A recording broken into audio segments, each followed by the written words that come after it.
ये कहानी सिद्धार्थ के जीवन के उस दौर की है जब वे बुद्धत्व को प्राप्त नहीं हुए थे और निरंजना नदी के तटीय वनों में वृक्ष के नीचे ध्यान करते थे।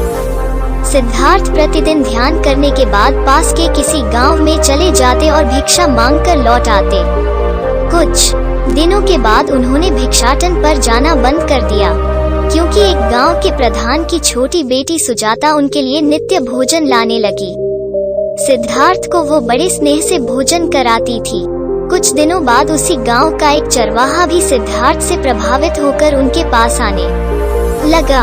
उसका नाम स्वस्ति था। एक दिन स्वस्ति से सिद्धार्थ बातें कर रहे थे कि सुजाता भोजन लेकर आई। जैसे ही सिद्धार्थ ने भोजन करना शुरू किया, उन्होंने बातचीत बंद कर दी। जितनी देर तक वे भोजन करते रहे, बिल्कुल चुप रहे और वहाँ सन्नाटा छाया रहा।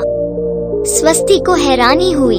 उसने सिद्धार्थ के भोजन करने के उपरांत उनसे पूछा, गुरुदेव, आप मेरे आने के बाद निरंतर वार्तालाप करते रहे, किंतु भोजन के समय एक शब्द भी नहीं बोले।